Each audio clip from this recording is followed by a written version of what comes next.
Boa noite a todos. Tem alguns livrinhos aqui para ler. A hora que a gente terminar a leitura aqui, a gente está dispensado para ir para casa. Brincadeira. Para nós é motivo de muita alegria estarmos aqui de novo representando a União Espírita Francisco de Assis, daqui de Canela, nesse intercâmbio que a gente sabe ser muito produtivo para ambas as casas. Quando nós recebemos palestrantes de outras casas lá, também para nós é motivo de muita alegria. Então, quero só manifestar a minha alegria também por estar aqui neste momento.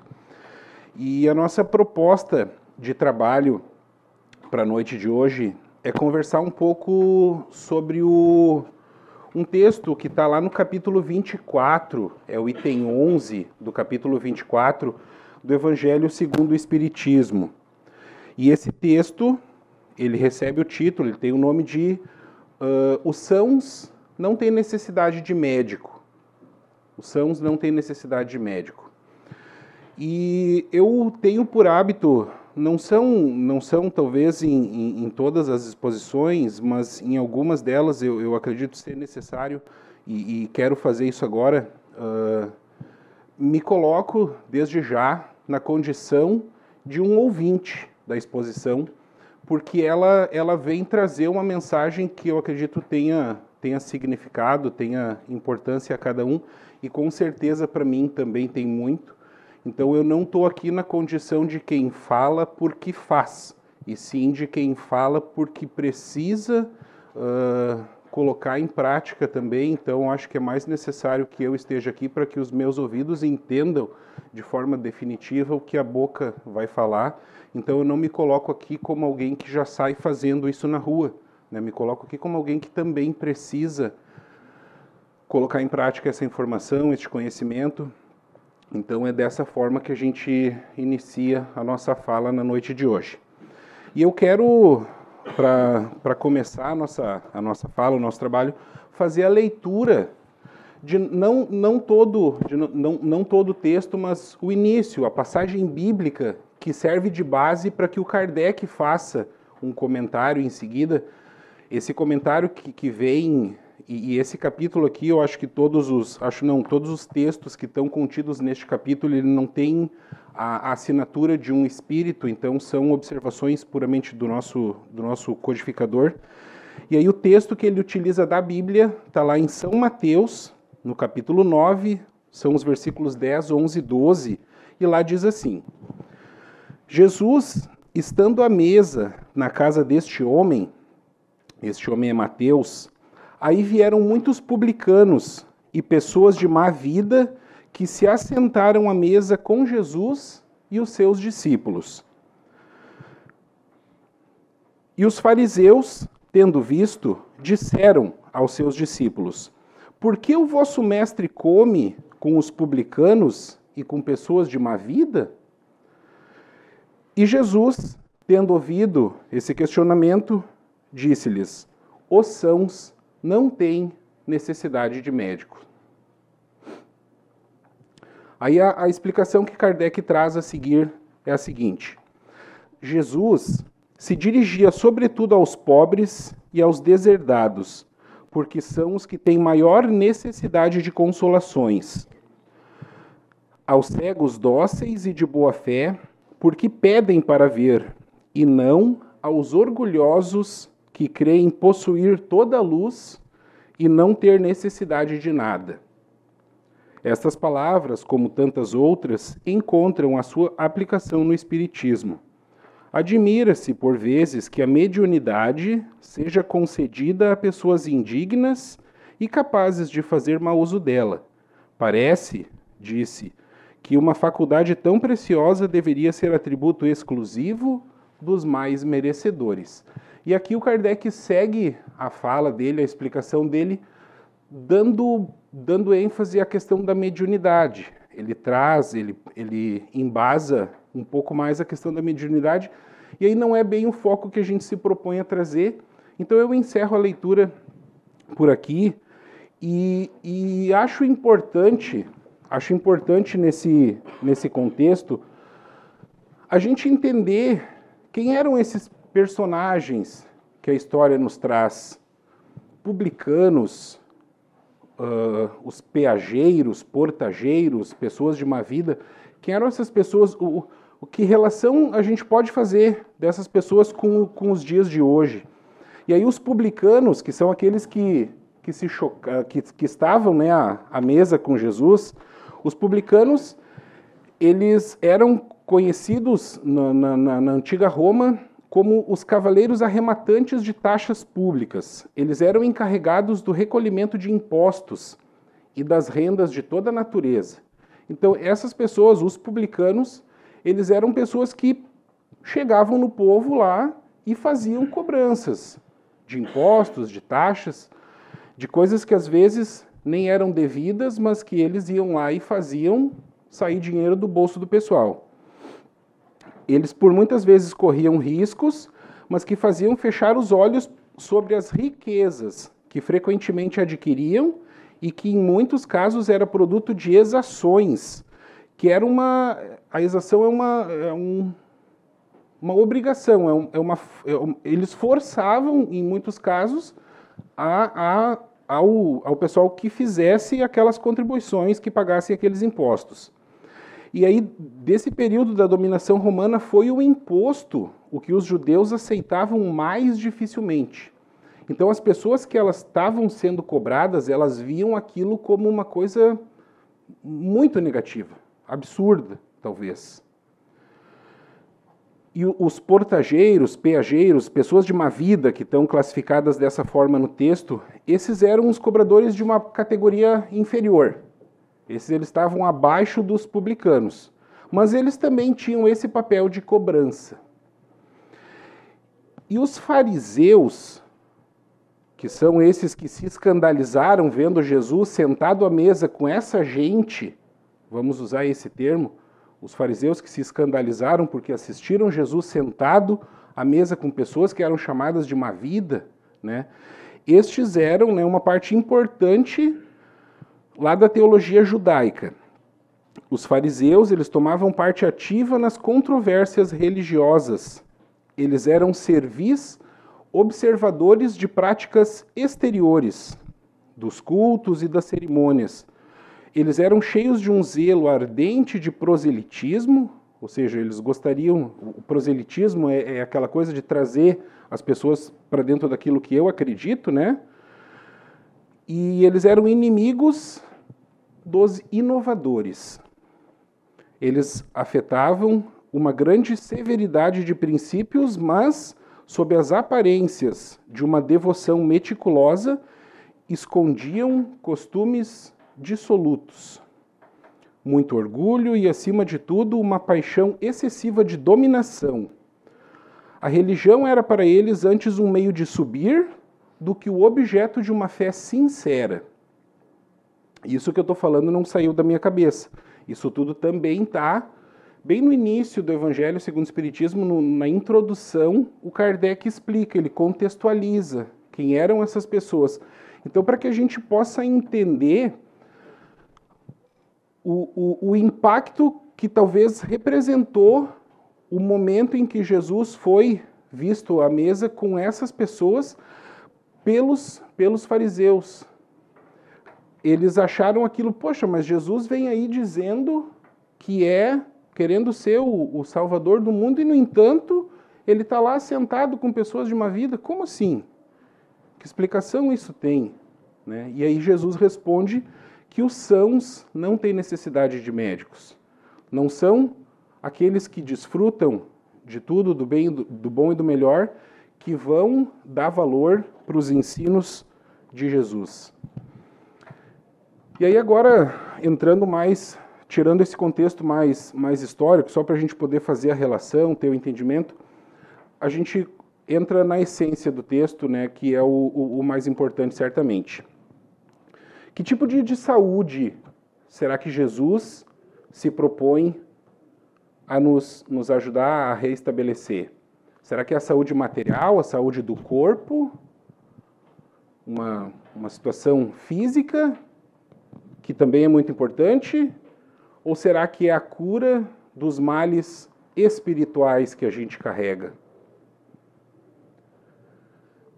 Nós sabemos, o Espiritismo nos deixa isso muito claro, que a proposta de cura que Jesus nos traz é a cura espiritual. Que em muitos casos a gente consegue a cura física, a gente sabe que enquanto fala aqui na frente, cada um está recebendo um atendimento da equipe espiritual que atua aqui nessa casa. E a gente não duvida da capacidade de curas físicas que acontecem aqui nesse exato momento. Mas a proposta que Jesus traz é da cura espiritual em primeiro lugar. É de a gente conseguir criar em nós força de nos tornar melhor a cada dia. E aí, então, esse termo médico, saúde, a gente não pode perder o foco da nossa essência, que é o espírito e não o corpo. E aí eu trago, para a gente fazer um primeiro alicerce para chegarmos a uma primeira conclusão, um trecho que está contido nesse livro aqui, Paulo e Estevão. Esse livro, ele não, a história que está narrada aqui, ela não aconteceu ao tempo de Jesus, foi logo em seguida. Jesus já estava desencarnado no momento em que essa obra aqui, em que o assunto que contém essa obra aconteceu. E eu vou trazer, a gente vai fazer a leitura de alguns trechos aqui de uma conversa entre dois senhores, um deles chamado Samônio e o outro deles chamado Gamaliel. Esses dois senhores fariseus, Gamaliel, ele era responsável pela cúpula administrativa lá na época, vamos dizer assim, e ele foi convidado a conhecer uma casa de caridade chamada Casa do Caminho, que foi talvez a primeira obra assistencial cristã que existiu na humanidade. E Gamaliel foi convidado a ir nessa casa porque um irmão dele, de crença, o Estevão, estava por ser apedrejado pelos governantes da época lá, porque estava divulgando a moral de Jesus. E aí Gamaliel, muito educado, aceitou o convite de ir lá conhecer aquela casa humilde que prestava uma caridade genuinamente cristã, foi lá conhecer, e nessa visita que ele faz, ele reconhece esse senhor, esse Samônio, que estava passando por uma situação muito difícil, e na conversa entre esses dois senhores, repito, fariseus, eles não queriam saber muito do assunto Jesus. Na conversa desses dois senhores a gente tira um aprendizado muito bonito. E aí a conversa diz o seguinte: quando os dois se cruzaram, Samônio, tu aqui? Interrogou Gamaliel, admirado. Pois será possível que abandonaste Cesareia? Ah, sois vós, senhor, respondeu o interpelado, com uma lágrima no canto dos olhos. Ainda bem que um dos meus compatrícios e amigos chegou a observar a minha grande miséria. O pranto embaraçou-lhe a voz e impediu-o de continuar. E aí Gamaliel pergunta: mas os teus filhos e os teus parentes, na posse de quem estão as tuas propriedades lá na Samaria? Perguntou o velho mestre, perplexo. E aí, decorrida uma longa pausa em que Samônio pareceu coordenar as ideias para explicar-se, conseguiu limpar a lágrima e prosseguiu. Ah, Senhor, como Jó, eu vi o meu corpo apodrecer entre os confortos de minha casa.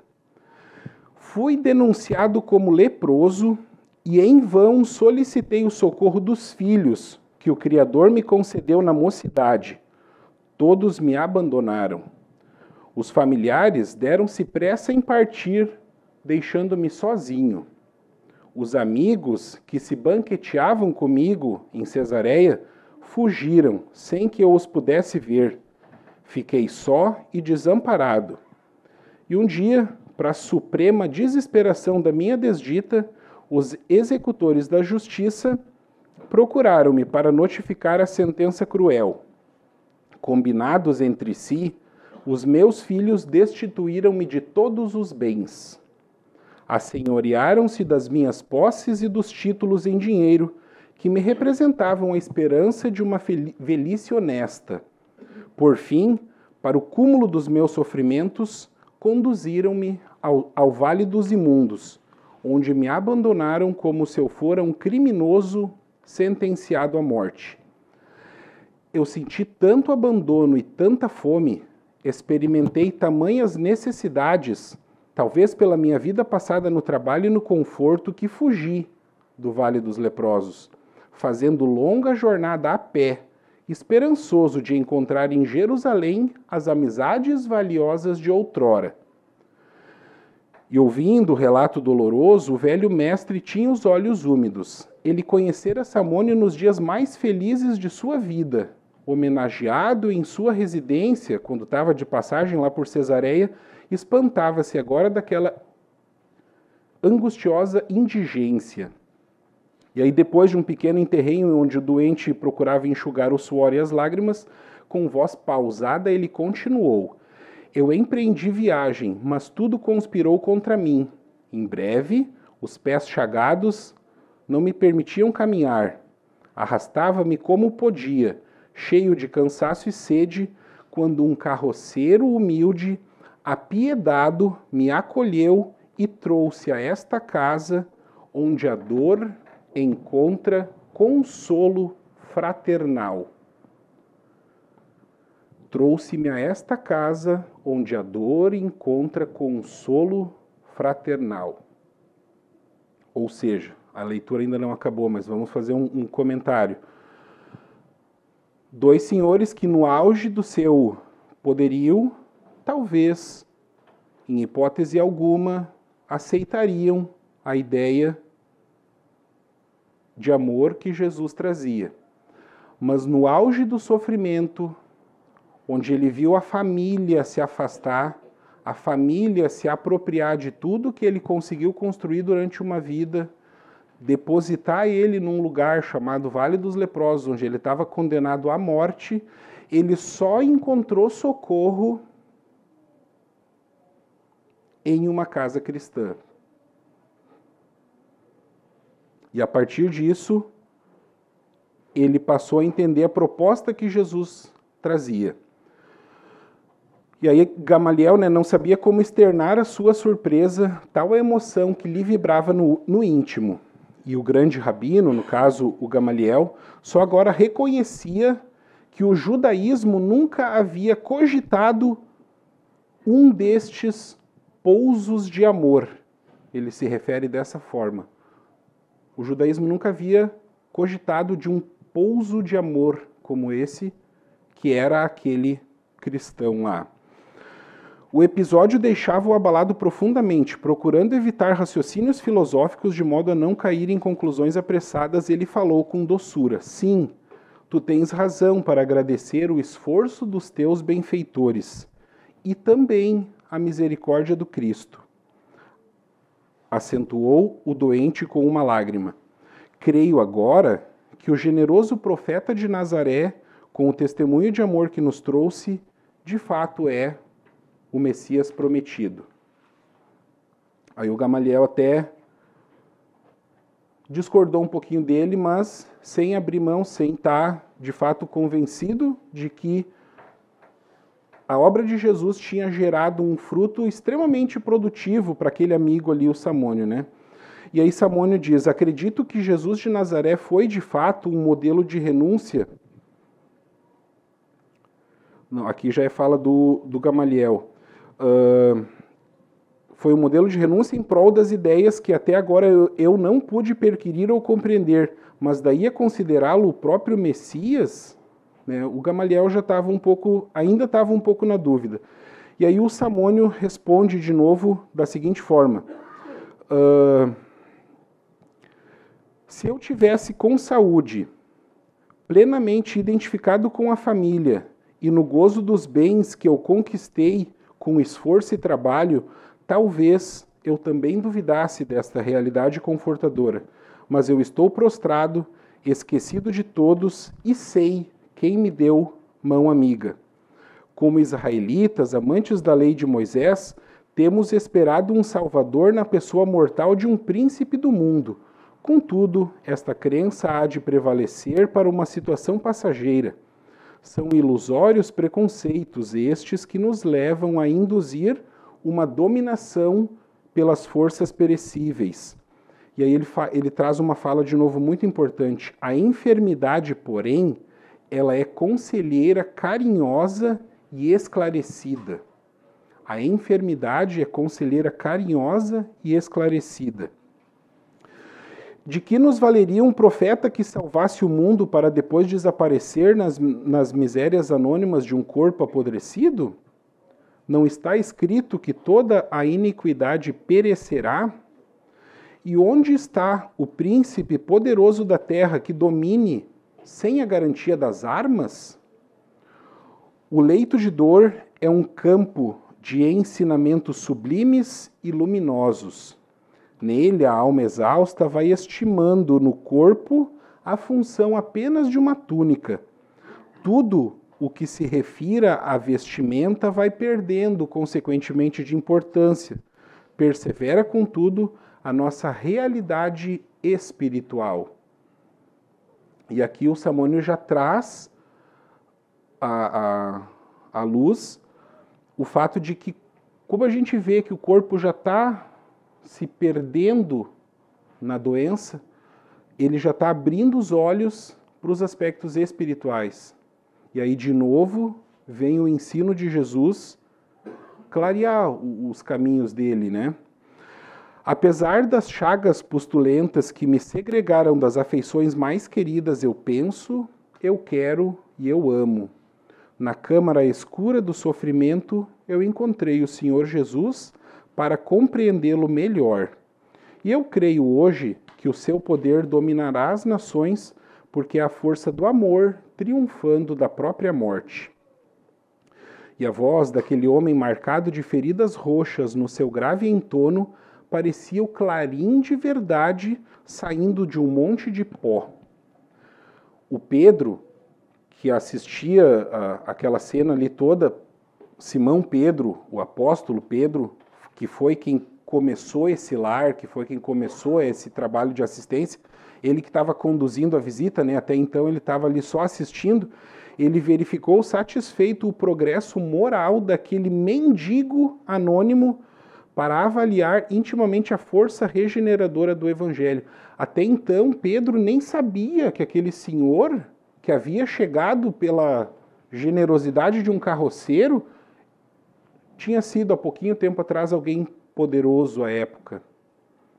Pedro simplesmente recebeu aquele doente nos braços e tratou de cuidar.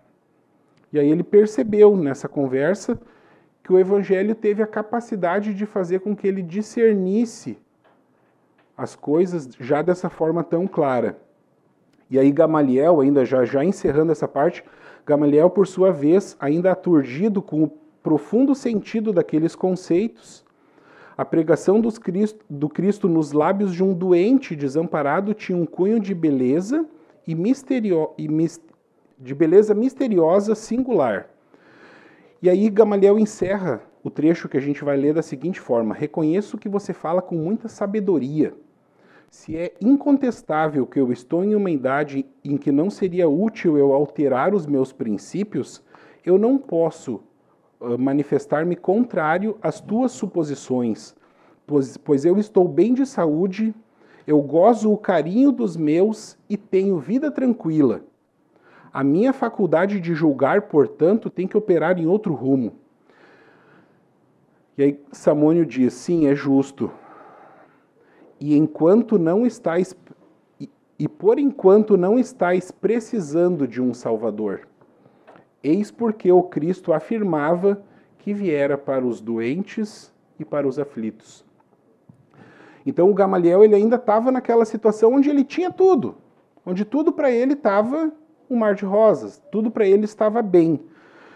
Ele não tinha sentido ainda a necessidade de parar para pensar, parar para analisar essa realidade que Jesus trazia, essa realidade, essa proposta de cura espiritual, de cura que a gente não lembra só de corpo quando fala. Então, A minha ideia com essa obra, com essa leitura, é de fazer com que a gente pare para pensar e não permita que as dificuldades, que a doença venha bater a nossa porta de uma forma tão intensa, tão avassaladora, para que aí a gente abra os olhos à mensagem de Jesus, que a gente consiga ver na mensagem de Jesus a coerência que exista, que a gente consiga sentir, perceber isso, sem que a dor obrigatoriamente tenha que fazer presença primeiro. E aí, para seguir um pouco nessa linha, agora talvez mais da saúde espiritual do que propriamente da saúde do corpo, eu quero trazer uma questão do Livro dos Espíritos. A questão 919, o Kardec pergunta para os espíritos: qual é o meio prático e mais eficaz para se melhorar nesta vida e resistir aos arrastamentos do mal? Ou seja, quais são as ferramentas que a gente tem para resistir aos arrastamentos do mal, ou seja, para manter uma saúde espiritual em dia? Vamos fazer essa relação. E a resposta que o Kardec recebe é muito direta. Um sábio lá da antiguidade vos disse: conhece-te a ti mesmo. Conhece-te a ti mesmo, mas como assim? E aí Kardec pergunta: compreendemos toda a sabedoria desta máxima, porém a dificuldade está precisamente em conhecer-se a si mesmo. Qual o meio de a isso conseguir? E aí a resposta ela é um tanto extensa, eu não vou fazer a leitura, mas Santo Agostinho responde para o Kardec que a melhor forma que a gente tem de se conhecer, de nos conhecermos a nós mesmos, é fazendo diariamente, em algum momento do dia, mas ele cita que na hora de deitar, talvez seja o melhor momento, fazer uma análise do nosso dia. Revisar, desde a hora que nós levantamos até o horário que a gente voltou para a cama à noite para dormir, o que a gente fez naquele dia que de repente poderia não ter sido feito. Se a gente se envergonha de alguma coisa que fez durante o dia, quais são as coisas boas que a gente fez, o que nos move, o que nos serve de motivo para todos os dias seguir a nossa vida? O que nos impulsiona a seguirmos? Onde eu erro? O que eu erro? Esse conhecimento de nós mesmos, ele é fundamental. E aí, nesse ponto, neste livro aqui chamado Ação e Reação, também trazido pela psicografia do Chico Xavier, mas daí agora por um outro autor, aqui eu nem comentei o autor, aqui foi Emmanuel, que ditou para o Chico essa obra. Aqui foi André Luiz. Nessa obra aqui, o André Luiz ele traz uma fala muito importante que tem a ver de forma bem direta com a nossa saúde espiritual e também a nossa saúde física. Aqui, nesse livro, nesse trechinho que eu vou ler, um trechinho bem pequeno, o Leonel é um senhor obsessor. O Leonel está convencido de que ele precisa fazer com que um determinado sujeito lá, que inclusive esse sujeito ele é sobrinho do Leonel, precisa sofrer o máximo que o Leonel conseguir. E o Silas era um instrutor do André Luiz e do Hilário, que o Hilário e o André Luiz eram companheiros nessa obra. O Silas era o instrutor deles, e onde o Silas ia, de alguma forma, tentar ajudar, fazer algum bem, o André Luiz ia junto. E quando eles foram cuidar do caso do Leonel, aconteceu o seguinte: Leonel, percebendo que Silas penetrava o âmago do problema com uma surpreendente facilidade, explicou entusiasmado. Então, o caso era de uma obsessão bem severa, onde o Silas ele conseguiu entrar, né? Ele já tinha convivido um pouquinho com o Leonel, ele já tinha sondado mais ou menos que terreno ele estava, ele conseguiu entrar no âmago, no cerne da questão, E questionou o Leonel lá, e o Leonel respondeu o seguinte: sim, nós aprendemos nas escolas de vingadores que todos possuímos, além dos desejos imediatistas comuns, em qualquer fase da nossa vida, nós possuímos um desejo central, ou tema básico, dos interesses mais íntimos. Por isso, além dos pensamentos vulgares que nos aprisionam à existência rotineira, emitimos com mais frequência os pensamentos que nascem do desejo central, que nos caracteriza. Pensamentos estes que passam a constituir o reflexo dominante da nossa personalidade. Deste modo, é fácil conhecer a natureza de qualquer pessoa em qualquer plano, através das ocupações e posições em que prefira viver. Por que eu trago essa leitura? O que ela tem a ver com o assunto da noite? Falávamos agora há pouco ali em conhecer-se a si mesmo. Tema básico, desejo central. É necessário que, para que a gente consiga encontrar essa saúde, essa força, essa vitalidade que Jesus nos oferece, a gente tem que se autoconhecer. E esse trechinho eu trago porque isso existe coisas na nossa vida que a gente coloca todo o nosso esforço em conseguir. Esse é o tema básico, é o desejo central da gente. Para mim é uma coisa, para cada um de nós aqui é diferente. Mas existe algo que a gente gosta muito de ir atrás disso.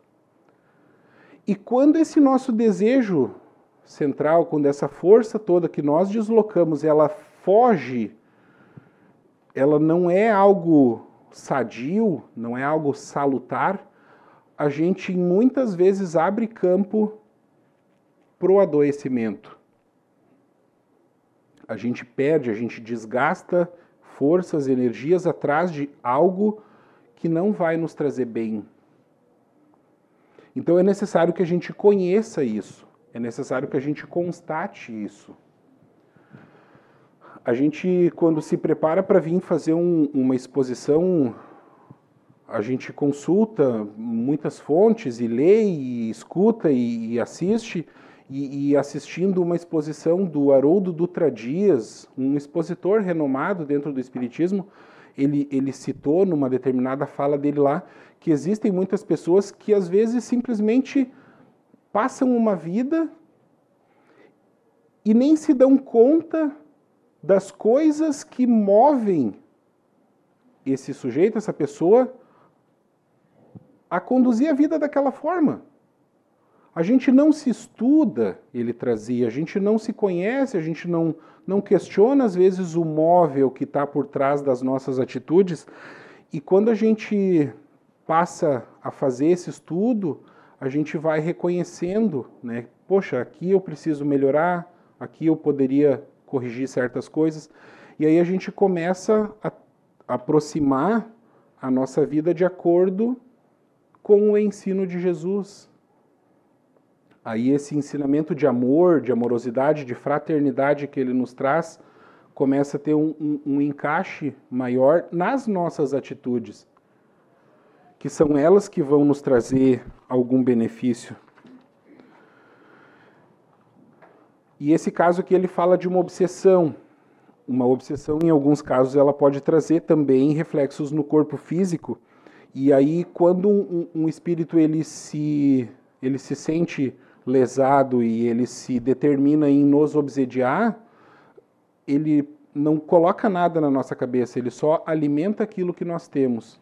Então, se eu sou uma pessoa que tem um apreço enorme por conquistas materiais, eles só vão trabalhar em mim essa minha afinidade, eles só vão dizer, Adriano, vamos lá, a gente vai ter que fazer tal coisa, vamos passar a perna naquilo lá para que a gente consiga tirar lucro aqui, né? Vamos fazer isso, vamos fazer...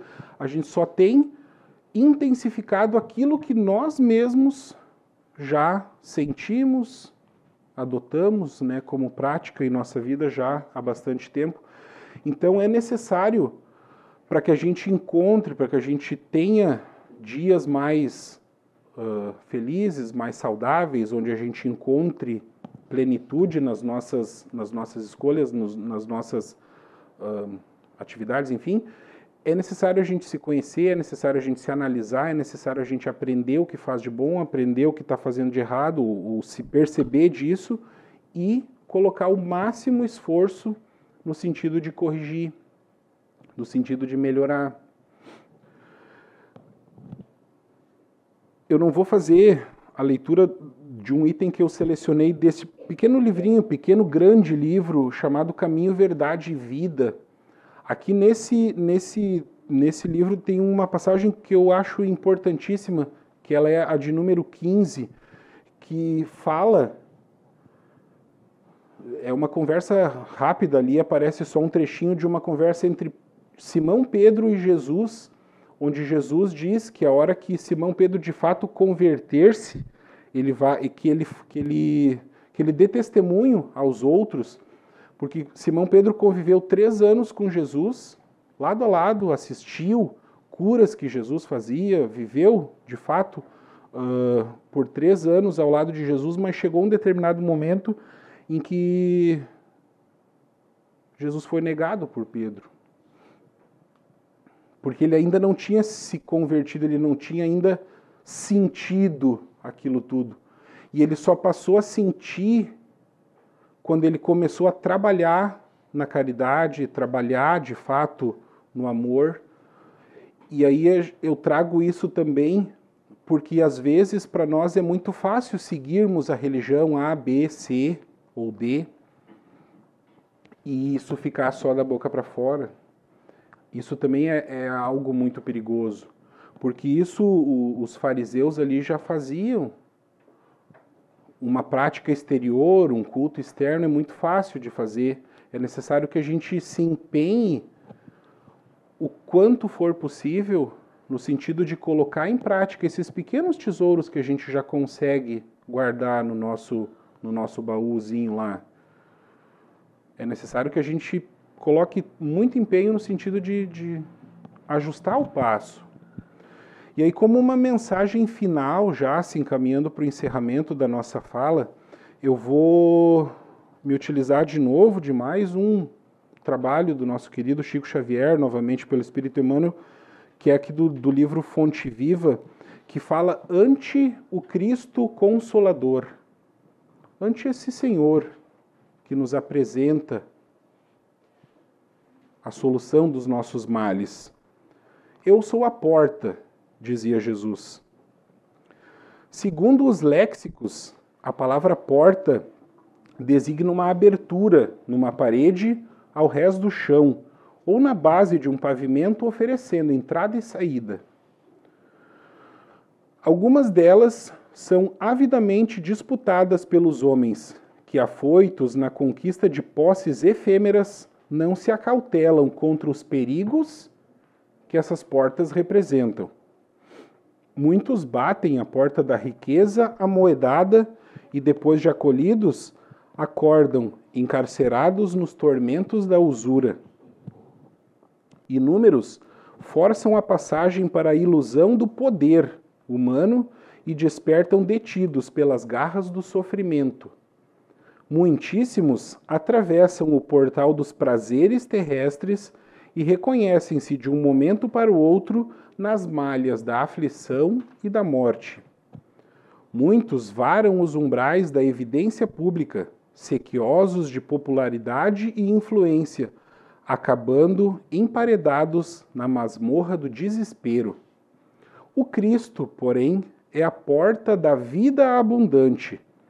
Com ele, submetemo-nos aos desígnios do Pai Celestial e, nesta diretriz, aceitamos a existência como aprendizado e serviço, em favor do nosso próprio crescimento para a imortalidade. Vê, pois, a porta que recorres na tua luta cotidiana, porque apenas por intermédio do ensinamento do Cristo alcançarás o caminho da verdadeira libertação. Essa mensagem ela nos fala muito porque ela representa de uma forma literal a realidade nossa, de cada dia. A porta está ali, ela é a representação das nossas escolhas. Quais são as escolhas que eu faço? Quais são as portas que eu entro? Será que eu escolho as portas largas, fáceis, que o mundo aí tanto nos apresenta? Ou será que eu busco as portas mais apertadinhas, mais justas, mais difíceis, mas que são aquelas que vão me trazer bem-estar, que vão me trazer felicidade, que vão me tornar um espírito, um ser um pouquinho melhor a cada dia? Então que a gente possa levar essa mensagem para o nosso dia a dia, que possamos levar essa necessidade de nos conhecermos, de nos analisarmos. Outro dia até, num grupo de estudo que fazíamos parte lá na nossa casa espírita em Canela, o assunto era uma determinada situação lá corriqueira, que eu nem me lembro exatamente, mas a conclusão que se chegou ao momento lá foi a seguinte: quando a gente é jovem, as coisas acontecem na nossa vida e a gente não se percebe muito bem de quando as coisas se repetem, né? A gente está na juventude, normalmente a gente leva a vida assim de uma forma meio sem se analisar muito. Mas conforme a vida vai passando, a gente vai se dando conta de que certas coisas elas vão se repetindo. Poxa, mas tal coisa lá já me aconteceu outra vez e a resposta que eu dei não foi a melhor. E aí, quando se repetiu, a situação se desenhou de novo, estava eu lá respondendo da mesma forma. Quando a gente começa a amadurecer nesse sentido, a gente começa a perceber que a nossa vida ela é absolutamente, né, um sobe e desce, mas que tem coisas que se atravessam à nossa frente frequentemente. Provavelmente nessas coisas a gente tem um aprendizado a fazer. Provavelmente nessas situações a gente precisa analisar, tomar uma resposta um pouco diferente, mudar nossa conduta, analisar melhor e descobrir. Mas certamente essa é uma forma que a pedagogia divina usa para que a gente se dê conta das coisas e consiga caminhar nesse sentido da nossa melhora íntima.